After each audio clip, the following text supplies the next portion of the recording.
Assalamualaikum warahmatullahi wabarakatuh. Halo teman-teman semuanya, perkenalkan kami dari kelompok 2 yang beranggotakan Husnul Khotimah, Diana Artanti, Zaki Alfira, dan Lula Zahra ingin membahas mengenai teori belajar sibernetik. Yang terhormat dosen pengampu Ibu Novita Delima Putri, SPD MPD, dan teman-teman sekalian. Selanjutnya kita akan membahas materinya. Yang pertama ada pengertian sibernetik, yang kedua ada konsep teori belajar sibernetik, yang ketiga ada proses berpikir sibernetik, yang keempat ada pemrosesan informasi dalam teori belajar sibernetik, yang kelima kelebihan pembelajaran sibernetik, yang keenam penerapan teori sibernetik.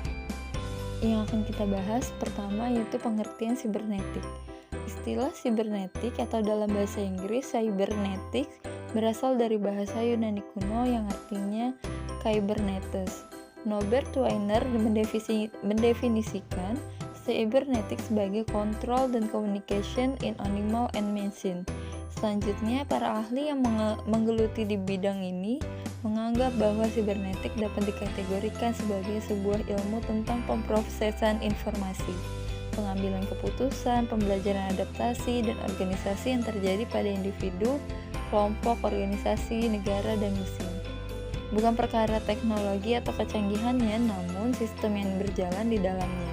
Sibernetik digunakan untuk menggambarkan cara bagaimana umpan balik atau feedback dengan memungkinkan berlangsungnya proses komunikasi. Sibernetik juga teori sistem pengontrolan yang didasarkan pada komunikasi atau penyampaian informasi antara sistem dan lingkungan serta antar sistem. Yang selanjutnya yaitu sistem kendali umpan balik ini pada manusia atau mesin seperti komputer mempunyai 3 fungsi. Yang pertama, menghasilkan gerakan atau tindakan sistem terhadap target yang diinginkan untuk mencapai tujuan tertentu yang diinginkan. Yang kedua, membandingkan dampak dari tindakannya tersebut, apakah sesuai atau tidak dengan jalur atau rencana yang seharusnya mendeteksi kesalahan. Yang ketiga, memanfaatkan kesalahan untuk mengarahkan kembali ke arah atau jalur yang seharusnya.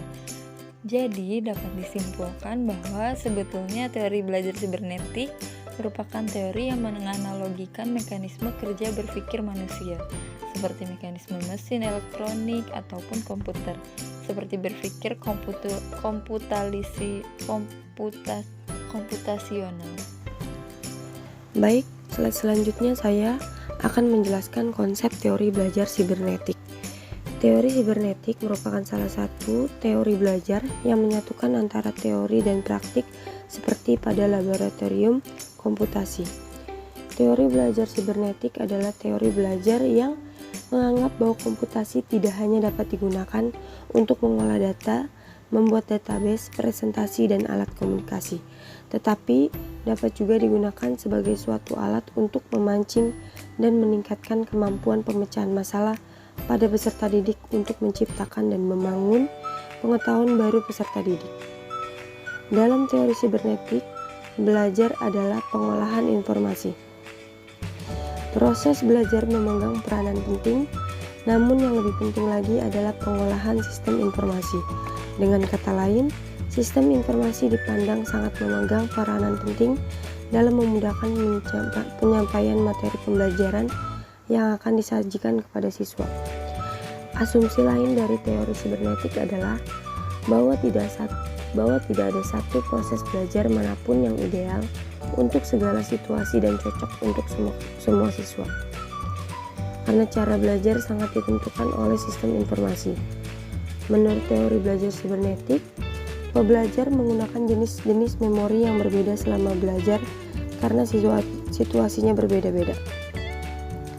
Pengelolaan pembelajaran dalam teori belajar sibernetik menuntut pembelajaran untuk diorganisir dengan baik yang memperhatikan kondisi internal dan eksternal. Kondisi internal yaitu siswa yang mempengaruhi proses belajar melalui proses pengolahan informasi dan yang sangat penting untuk diperhatikan oleh guru dalam mengelola pembelajaran yaitu kemampuan awal peserta didik, motivasi, perhatian, persepsi, ingatan, lupa, retensi, dan transfer. Sedangkan kondisi eksternal yang sangat berpengaruh terhadap proses belajar dengan proses pengolahan informasi antara lain kondisi belajar, tujuan belajar, dan pemberi umpan balik. Slide selanjutnya yaitu proses berpikir sibernetik. Teori sibernetik digagas oleh beberapa tokoh, diantaranya adalah Lev and Landa, Parks, dan Scott. Lev and Landa merupakan salah seorang psikolog yang beraliran sibernetik. Menurut Landa, ada dua macam proses berpikir, yaitu proses berpikir algoritmik dan proses berpikir heuristik. Yang pertama, proses berpikir algoritmik, yaitu proses berpikir sistematis, tahap demi tahap, linear, konvergen, lurus, dan menuju ke satu target tujuan tertentu. Yang kedua, proses berpikir heuristik, yaitu cara berpikir divergen menuju ke beberapa target tujuan sekaligus. Memahami suatu konsep yang mengandung arti ganda dan penafsiran biasanya menuntut seseorang untuk menggunakan cara berpikir heuristik. Proses belajar akan berjalan dengan baik jika materi pelajaran yang diajarkan dengan teori sibernetik disebut dengan sistem informasi yang akan dipelajari atau masalah yang akan diselesaikan diketahui ciri-ciri atau karakteristiknya. Di sini dimaksudkan materi pelajaran tertentu akan lebih tepat disajikan dalam urutan yang teratur.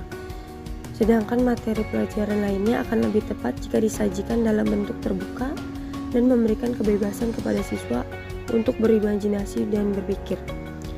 Selain Landa, tokoh yang menganut aliran sibernetik ialah Parks dan Scott. Menurut Parks dan Scott, ada dua macam cara berpikir dalam pembelajaran, yaitu cara berpikir surrealis dan menyeluruh. Pendekatan surrealis memiliki kesamaan dengan pendekatan algoritmik. Namun sesuatu yang dikatakan sebagai cara berpikir menyeluruh tidak sama dengan cara berpikir heuristik. Cara berpikir menyeluruh ialah berpikir yang cenderung melompat ke depan, langsung ngegambaran lengkap sebuah sistem informasi. Sebagai penganut sibernetik, Parks dan Scott memiliki pandangan tersendiri mengenai belajar. Menurut mereka, proses belajar bergantung pada strategi yang digunakan oleh peserta didik. Tujuan belajar yang dipecah menjadi sub yang lebih kecil agar peserta didik bisa fokus. Dengan demikian, secara ringkas dapat dikatakan bahwa teori sibernetik merupakan teori belajar yang menekankan pada penyampaian informasi. Baik, selanjutnya ada pemrosesan informasi dalam teori belajar sibernetik. Menurut Anwar, pemrosesan informasi mengacu pada cara-cara orang menangani rangsangan dari lingkungan, mengorganisasi data, melihat masalah, mengembangkan konsep, dan memecahkan masalah dengan menggunakan lambang atau simbol baik verbal maupun nonverbal. Teori belajar sibernetik telah dikembangkan oleh beberapa tokoh dalam pembelajaran. Di antaranya adalah pendekatan-pendekatan yang berorientasi pada pemrosesan informasi yang dikembangkan oleh Gagne dan Berlin, Bichler, Snowman, Bainey, dan Tennyson. Teori pemrosesan informasi umumnya berpijak pada 3 asumsi sebagai berikut. Yang pertama ada antara stimulus dan respon berpijak pada asumsi. Yang kedua, stimulus yang diproses melalui tahapan-tahapan tadi akan mengalami perubahan bentuk ataupun isinya. Yang ketiga, ada salah satu tahapan mempunyai kapasitas yang terbatas. Selanjutnya yaitu dari ketiga asumsi maka dikembangkan komponen struktur dan pengatur alur pemrosesan informasi. Dasar pemilihannya yakni perbedaan fungsi, kepastian bentuk informasi, dan proses terjadinya lupa. Ketiga komponen tersebut terdiri dari yang pertama yaitu sensory memory atau sensory register atau biasa disebut SM or SR. Yang kedua ada working memory dan short term memory atau biasa disebut STM. Yang ketiga ada long term memory atau biasa disebut LTM. Baik, selanjutnya ada kelebihan pembelajaran sibernetik. Nah, menurut Husama dan Pantiwati tahun 2016, halaman 175, kelebihan pembelajaran yang berpijak pada teori belajar sibernetik adalah yaitu 1. Ada cara berpikir yang berorientasi pada proses lebih menonjol. Lalu yang kedua ada penyajian pengetahuan memenuhi aspek ekonomis. Dan yang ketiga, kapabilitas belajar dapat disajikan lebih lengkap. Dan yang keempat, adanya keterarahan seluruh kegiatan belajar kepada tujuan yang ingin dicapai. Dan yang kelima, adanya transfer belajar pada lingkungan kehidupan yang sesungguhnya.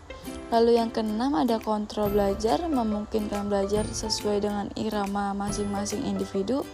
Dan yang terakhir, adanya balikan informatif, memberikan rambu-rambu yang jelas tentang tingkat unjuk kerja yang telah dicapai dibandingkan dengan unjuk kerja yang diharapkan.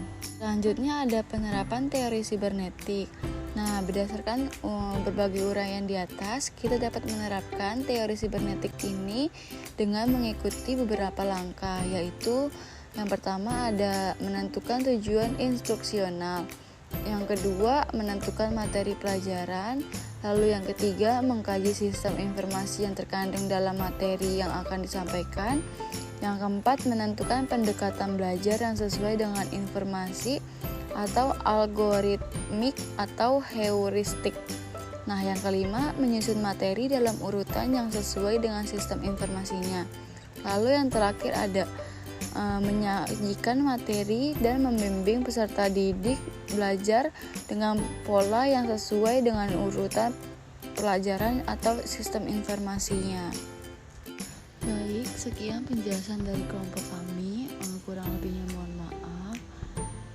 Terima kasih. Wassalamualaikum warahmatullahi wabarakatuh.